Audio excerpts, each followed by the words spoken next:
आदाब नाज़रीन, आप देख रहे हैं JK आवाज़ न्यूज़। मैं उमर मलिक। मेरे साथ बैठी शख्सियत को आप अच्छी तरह से जानते हैं, बहुत अच्छी तरह से इनके साथ वाकफ़ियत है। मेरे साथ हैं असम्बली हल्का बुदल से MLA जावेद इकबाल चौधरी साहब। हालांकि काफ़ी टाइम पहले आकर इनका इंटरव्यू करना चाह रहा था, लेकिन वक्त की किल्लत की वजह से, क्योंकि इनकी मसरूफियात बहुत ज़्यादा हैं, तो इन तक अप्रोच ना हो सकी। तो आज भी कुछ तबीयत मेरी भी ठीक नहीं थी, लेकिन फिर भी इंशाअल्लाह कोशिश करेंगे कि एक छोटा सा इंटरव्यू आप लोगों तक इनकी आवाज़ जो है पहुंचाएं कि इनके मंसूबे क्या हैं और ये किस तरह से काम कर रहे हैं, और जम्मू कश्मीर के जो हालात हैं, मौजूदा हालात ख़ास तौर पर, इस पर हम बात करेंगे।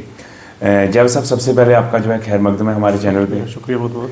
जावेद साहब, शुरुआत हम इस करेंगे जो इस वक्त के मौजूदा हालात हैं, तो उसके बाद अगली बातचीत करेंगे। पिछले दिनों जम्मू कश्मीर के अंदर काफ़ी टेंशन रही इंडिया पाकिस्तान को लेकर, जो LOCs के ऊपर जो फायरिंग शेलिंग सब कुछ रहा, बहुत सारे बेगुनाह लोग मारे गए, बहुत सारे घर तबाह बर्बाद हो गए। इस पूरे मामले को पहले आप किस तरह से देखते हैं? क्या गोली, बंदूक गोली या बम जो है वो इन मसाइल के हल हैं?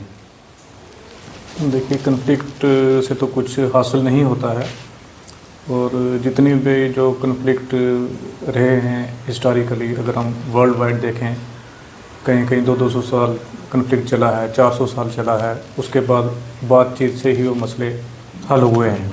अमन जो है वो बातचीत के ज़रिए ही होता है। और जहाँ तक ये जम्मू कश्मीर में हुआ, और उससे जो उसका जो बेस बना, जो पहलगाम में अटैक हुआ था, तो मेरी एक इंडिपेंडेंट इसमें ये ओपिनियन है कि मुझे लगता था कि ये एक इंटरनेशनल ट्रैप है, जिसके ज़रिए ये जंग जो इंटरनेशनल ताकतें हैं उन्होंने करवाई। ये एक ट्रेड वार को लेके मुझे लगता है कि इसकी बैकग्राउंड जो है वो ट्रेड वार है। तो ये करवाया गया, और उसका फिर उन जो बड़ी ताकतें हैं, जो बड़ी ममालिक हैं, जिनके बिज़नेस इंटरेस्ट हैं, तो उन्होंने अपने बिज़नेस इंटरेस्ट को मीट करने के लिए ये हिंदुस्तान पाकिस्तान की जंग करवाई, और फिर रुकवाई, फिर डील भी की, फिर अपना जो बिज़नेस इंटरेस्ट है उसको सेफगार्ड किया, फिर रुकवा दी उस नेगोशिएशन में जी। तो ये अच्छा हुआ कि सीज़ फायर हो गया। हमारी हुकूमतों को जल्दी ही वो समझ आ गया कि ये ट्रैप है। बहुत सारे बेगुनाह लोग मारे भी गए, और एक बहुत बड़ा जो डिज़ास्टर था, एक जो बहुत बड़ी जो आगे तबाही होने वाली थी, अल्लाह मालिक का शुक्र है, और हमारी हुकूमत को भी अकल आ गई, और वो जो तबाही से है जो हम बच गए। से स्टेटहुड जी एक बड़ा, मतलब कि हमारा एक समझो कहेंगे कि हर शख्स जुड़ा हुआ है इस चीज़ को लेकर, जम्मू कश्मीर का ख़ास तौर पर, क्योंकि 2019 के उस फैसले के बाद, जब 5 अगस्त का वो दिन था जिस वक्त जम्मू कश्मीर की रियासत को तकसीम किया गया और इसको 2 UT में डिवाइड किया गया, फिर वज़ीर दाखिला की तरफ से बार बार ऐलान किया गया कि जल्द ही जो है वो रियासत को बहाल किया जाएगा, लेकिन आज तक नहीं हुआ। इसी चीज़ को लेकर नेशनल कॉन्फ्रेंस ने भी इलेक्शन कॉन्टेस्ट किया कि हम रियासत की बहाली के लिए अपना काम जो है अपनी जदोजहद शुरू करेंगे। हालांकि चलो असेंबली सेशन हुआ, उसमें कहीं ना कहीं रेजोल्यूशन पास किया गया, लेकिन आगे फर्दर क्या रहेगा? कब तक पॉसिबल लगता है आपको कि स्टेट, क्योंकि जिस तरह से हालात बने हुए हैं, शेलिंग हो रही है, सब कुछ हो रहा है, अगर हमारे पास स्टेट होगी, रियासत होगी, तब जाकर हम अपने लोगों को किसी हद तक उनकी डिमांड्स को, या उन्हें हम जो है वो महफूज या तहफ़्फ़ुज़ात जो है वो दे सकेंगे। बिल्कुल, ये बड़ा वैलिड क्वेश्चन आपने पूछा है। स्टेटहुड का ये है कि एक प्राइम मिनिस्टर कह दे on the floor of house, और वो लाल दे, वो मैं तो एक कानून नहीं होता, लेकिन कानून से काम भी नहीं होता। प्राइम मिनिस्टर साहब ने भी अनाउंस किया, और होम मिनिस्टर साहब ने भी इसके बारे में कहा कि स्टेटहुड मिलेगी, फुल फ्लेज स्टेटहुड जो है वो ग्रांट होगी। वो कोई हमारे पे एहसान नहीं है, वो हमारा हक है। और उमर अब्दुल्ला साहब बड़ी मैच्योरिटी के साथ डील कर रहे हैं।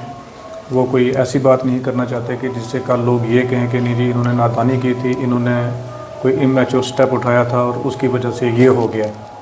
तो इसलिए हमारी हुकूमत जो है ये 1 साल देना चाहती थी कि 1 साल के अंदर जो है यूनियन गवर्नमेंट इसको खुद ही, जैसे उन्होंने वादा किया, उसको निभाए और उसको पूरा करे। तो अभी हम 2-4 महीने, जब तक हमारा 1 साल का टेन्योर होता, हम इसको इंतज़ार कर रहे हैं। और बार बार दिल्ली से जो यकीन दहानी भी चीफ मिनिस्टर साहब को करवाई गई है, होम मिनिस्टर साहब की तरफ से भी और प्राइम मिनिस्टर साहब की तरफ से भी, कि वो प्रोसेस जो है वो चल रहा है और जल्दी ही जो स्टेटहुड बहाल होगी। हाँ, अगर बहाल नहीं होगी, और मैं इस चीज़ को बड़ी ज़िम्मेदारी के साथ समझता हूँ कि हमें जो मैंडेट मिला हुआ है वो सिर्फ दंगा पुली बनाने के लिए या रोड बनाने के लिए नहीं मिला हुआ है। वो जो हमारे हकूक़ 5 अगस्त 2019 को छीन लिए गए थे, उसकी बहाली के लिए, उस जद्दोजहद के लिए मिला हुआ है। और मैं पब्लिक को भी ये यकीन दिलाना चाहता हूँ कि ये शेर कश्मीर शेख मोहम्मद अब्दुल्ला साहब की तंजीम है, उनकी ये मूवमेंट है, और जो यहाँ के लोगों के हकूक़ के लिए बनी थी, और पब्लिक के मैंडेट के साथ कोई धोखा नहीं होगा। जब हमें लगेगा कि दिल्ली से धोखा है, वो स्टेटहुड बहाल नहीं कर रहे, हमारा स्पेशल स्टेटस बहाल नहीं कर रहे, तो फिर हम अपना जो अगला लाए अमल तय करेंगे और इसके ऊपर पूरी जद्दोजहद करेंगे। हमें अगर जेल भरनी पड़ेगी, जेलों में भी जाएंगे, हमें कोई भी कुर्बानी देनी पड़ेगी, हम करेंगे, लेकिन पब्लिक के मैंडेट के साथ कोई धोखा नहीं होगा। कुछ दिनों 2 या 3 रोज़ कबल भी श्रीनगर में नेशनल कॉन्फ्रेंस की एक इजलास हुआ, उसमें भी कुछ रेजोल्यूशंस को जो पास किया गया है। तो क्या लगता है, जिस तरह से नेशनल कॉन्फ्रेंस यानी आपकी जमात काम कर रही है, आप लोग काम कर रहे हैं, जितने भी मेंबर्स असेंबली हैं काम कर रहे हैं, क्या लगता है कि आने वाले दिनों में क्या मरकज़ी सरकार सच में आवाम को उनका हक देगी? देखिए, हमें उम्मीद है। मैंने आपको पहले ही कहा कि भी एक मुल्क का, एक अजीम मुल्क, हिंदुस्तान एक छोटा सा मुल्क नहीं है। नेपाल या श्रीलंका की तरह छोटा सा ममालिक या भूटान की तरह नहीं है। ये एक वसी मुल्क है, अजीम मुल्क है हिंदुस्तान, और उसका प्राइम मिनिस्टर अगर ये बात कह रहा है तो फिर तो हमें उस पर यकीन करना चाहिए, भरोसा करना चाहिए कि वो स्टेटहुड बहाल करेंगे। हाँ, अगर वो नहीं करेंगे तो उसके बाद बिल्कुल हम इंशाल्लाह सड़कों पे होंगे और जद्दोजहद करेंगे इसके लिए। अब थोड़ा सा डेवलपमेंट की तरफ चलते हैं। इस साल 2025-26 का जो प्लानिंग होती है, जो हर साल होती है प्लानिंग, अभी तक जो है वो गवर्नमेंट की तरफ से या एडमिनिस्ट्रेशन की तरफ से प्लानिंग का काम शुरू नहीं हुआ।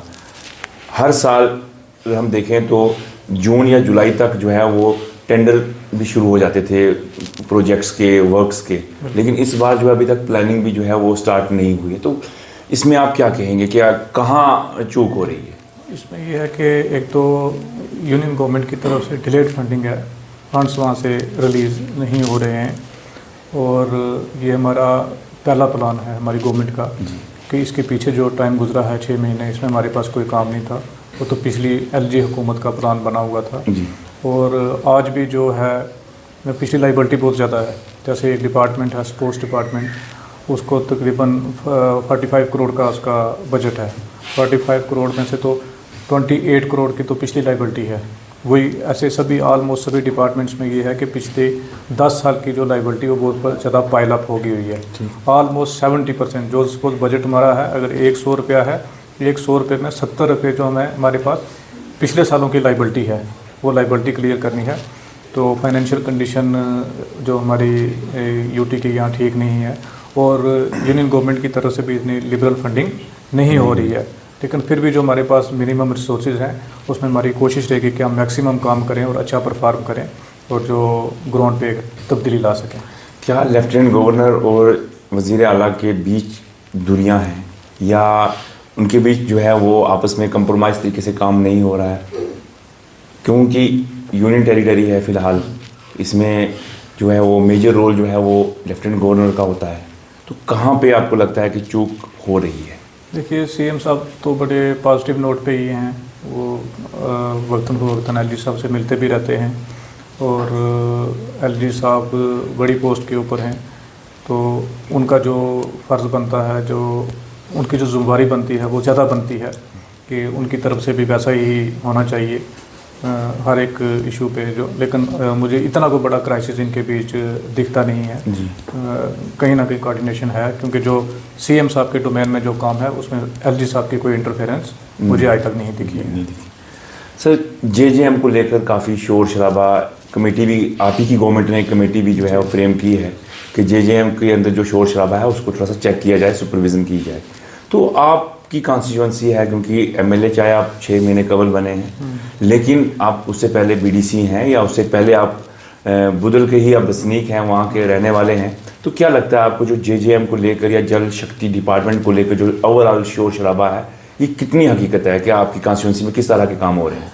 देखिए, जब ये डीपीआर बनी थी, जब ये प्रोग्राम बन रहा था जेजेएम का, तब तो किसी को इतना पता नहीं था कि इतनी फंडिंग आएगी। तो अचानक से यूनियन गवर्नमेंट ने एक बहुत मैसिव फंडिंग जो रिलीज़ की, और हमारा डिपार्टमेंट के अंदर वो इतनी मैन पावर भी नहीं थी और इतनी कैपेबिलिटी भी नहीं थी कि उस फंड्स को सही तरीके से यूटिलाइज़ कर पाए, और ना ही वो टेक्निकली एक्सपर्ट उस टाइप के कंट्रैक्टर हमारे पास थे जो इसको हैंडल कर पाए। कई बार तो वो टेंडर की कंडीशंस भी चेंज करनी पड़ी क्योंकि पार्टिसिपेशन नहीं हो रही थी। तो जब वो किया गया तो काफ़ी सारे लूप होल तो हैं, लेकिन हमारा काम है उन लूप होल्स को ओवरकम करना, उसको पॉजिटिव तरीके से, जहाँ पे कोई लूप होल है उसको ओवरकम करना और पानी को जो सप्लाई है उसको बहाल करना। जैसे मेरी अपनी कॉन्स्टिट्यूंसी है, उसमें 73 स्कीमें 73 स्कीमें हैं जो जेजेएम की चल रही हैं, जिसमें से 2 स्कीमें जो हैं वो हम हैंड ओवर कर चुके हैं, उनकी इनाग्रेशन भी हो चुकी है। अभी एक धार पंचायत है, मैंने उसका इनाग्रेशन पे मैं गया था, वहाँ पे स्कीम हैंड ओवर कर दी गई है। जो ओरिजिनल डीपीआर है उसमें सिर्फ 300 कनेक्शन थे, लेकिन जब वो फिज़िकली लगाने लगे तो 443 कनेक्शन लगाने पड़े। जो सेंक्शन स्ट्रेंथ थी, जो सेंक्शन पैसा था, सेंक्शन कनेक्शन थे, उससे 143 कनेक्शन ज़्यादा लगाने पड़े। उसके बावजूद फिर भी 15 घर जो हैं वो लेफ़्ट रोड थे, तो मैंने उनको कहा कि ये भी किसी दूसरी स्कीम से पाइपें उठा के इनको भी कवर करो, और सरकार ने इस स्कीम को एक्सटेंड कर दिया है 2 साल के लिए। और जो रिवाइज डीपीआरस भी बन रही हैं कि जहाँ जहाँ कहीं लूप होल है, कमी है, उसको पूरा किया जाए। अब ये एक चैलेंज है हमारे लिए भी और डिपार्टमेंट के लिए कि इसको सक्सेसफुल बनाना, और ऑलमोस्ट मेरी कॉन्स्टिट्यूंसी में 27 स्कीमें और हैं जो आने वाले 2-3 महीने में रेडी हो जाएंगी और जो डिपार्टमेंट के हैंड ओवर हो जाएंगी और पब्लिक को डेडिकेट की जाएंगी। डिग्री कॉलेज आपका जो कोटरंका पिंडी का है, काफ़ी एक बिल्डिंग्स का बड़ा इशू बना रहा वहाँ पे पिछले काफ़ी सालों से। क्या अब उसकी जो है वो तामीर का काम शुरू हो रहा है? उसकी तामीर का काम जल्दी होगा शुरू। पहले उसका लैंड का इशू था, वो जियोलॉजी डिपार्टमेंट जो है वो एनओसी रिजेक्ट कर गया था, फिर वो दोबारा से हमने उसकी दोबारा जो एग्जामिन किया है लैंड को, उसको दोबारा टेस्ट किया है, उसकी पॉजिटिव रिपोर्ट आई है और वो फाइल रेडी हो गई है। उन्होंने अपनी जो रिपोर्ट ओके दे दी है, पॉजिटिव रिपोर्ट आ गई है। थोड़ा उन्होंने डिज़ाइन चेंज करने के लिए कहा है, तो अब वो ऑलमोस्ट फाइनल अप्रूवल के स्टेज पे है और जल्दी वो लैंड ट्रांसफ़र होगी और टेंडर लगेगा और कॉलेज का काम शुरू हो जाएगा इसी साल। आपकी हुकूमत की ज़ेर क़यादत डायरेक्टर स्कूल एजुकेशन की तरफ से एक आर्डर निकला था पिछले दिनों, जिसमें उन टीचर्स को हदायत दी गई थी जिन्होंने अटैचमेंट करवाई हुई है दूसरी जगह पे अपने स्कूल के अलावा, उनको कि वो वापस अपना स्कूल ज्वाइन करें अपने जहाँ उनकी ओरिजिनल जो पोस्टिंग है। तो लेकिन ग्राउंड में कहीं अभी भी जो है वो दिखता नहीं है कि ऐसा कुछ हो रहा है। बिल्कुल, काफ़ी वो तो बहुत सारे जो टीचर हैं वो गवर्नमेंट ऑफिसेज में अटैचमेंट हैं, और बहुत सारे वो बीएलओ का काम करते हैं, उससे भी स्कूल की जो फंक्शनिंग है वो डिस्टर्ब होती है। और बहुत सारे जो अब कुछ लोग जो हैं लीव पे हैं, ऑलमोस्ट मेरे जो एक जून है उसमें 20 से 25 टीचर लीव पे हैं। अब लीव तो उनका हक बनता है, लीव तो देनी पड़ती है। और कुछ अटैचमेंट्स थी, 73 अटैचमेंट थी, उनको पीछे डिटैच किया गया है। और तकरीबन जो है 40% स्टाफ की इस वक्त हमारे सभी जोन्स में 40% स्टाफ कम है, यानी जहाँ पे 10 टीचर होने चाहिए थे वहाँ पे 4 या 5 ही अवेलेबल हैं जी। तो उसके ऊपर हम वर्कआउट कर रहे हैं, टीचर जो स्टाफ है उसको रेशनलाइज कर रहे हैं, और जो अवेलेबल स्टाफ है उसमें हम कोशिश कर रहे हैं कि इन स्कूलों को अच्छे तरीके से चलाया जाए। एक आखिरी सवाल रहेगा, बडाल इशू जी। 17 मासूम जाने गई, जिसमें 14 बच्चे थे, लेकिन आज तक वो मामला यूं का त्यों है। बिल्कुल मालूम ना हो सका बीमारी क्या है, मालूम ना हो सका जहर क्या है। क्या कहेंगे आप? देखिए, उसमें जो हेल्थ डिपार्टमेंट के बेस्ट पॉसिबल एफर्ट थे वो किए गए, और जो हिंदुस्तान की सबसे बेस्ट लैब है वहाँ पे टेस्ट भी हो के रिपोर्ट भी आ चुकी है, और उस रिपोर्ट में न्यूरोटॉक्सिन ही बताया गया है, और जो मेन वो काज वही है, न्यूरोटॉक्सिन ही है। अब ये पुलिस का पार्ट बनता है कि न्यूरोटॉक्सिन किसने दिया, वो बाई एक्सीडेंट फूड चेन में आ गया या किसी कोई डेलिबरेट अटैम्प्ट थी, तो वो अभी पुलिस की जो इन्वेस्टिगेशन चल रही है वो उसकी क्लोजर रिपोर्ट नहीं आई है। कल भी मेरी एडिशनल एसपी कोटरंका से बात हुई थी, तो अभी उनकी जो फाइनल फाइंडिंग पुलिस की नहीं आई। अब ये पुलिस के ऊपर ही है कि वो इसकी इन्वेस्टिगेशन करे कि वो इसमें क्या एंगल है, कैसे होगा ये। आपकी तरफ से कई बार कहा गया है सीबीआई इंक्वायरी के लिए इस जी। केस को लेकर, तो उसमें कहाँ तक पेशकदमी है? क्या सीबीआई तक ये केस जाएगा? देखिए, सीबीआई इंक्वायरी मैं इसलिए कर रहा था कि मैं इसमें कहीं कोई दूसरा एंगल तो नहीं था, जैसे कि भी क्रॉस बॉर्डर टेररिज्म को लेके कहीं अफरा तफरी फैलाने के लिए कोई बाहर की किसी ताकत का हाथ तो नहीं था। मैंने उसके लिए एक डिमांड कर रहा था कि सीबीआई इंक्वायरी होनी चाहिए ताकि एक थ्रेड बेयर इन्वेस्टिगेशन हो और इसका जो है दूध का दूध और पानी का पानी हो इसका। लेकिन मुझे अभी भी उम्मीद है कि पुलिस जो है इस पर इन्वेस्टिगेशन कर रही है और इसमें कुछ ना कुछ आउटकम ज़रूर निकलेगा। शुक्रिया बहुत बहुत, आपने अपना कीमती वक्त दिया। ये थे हमारे साथ जावेद इकबाल चौधरी साहब, एमएलए बुदल।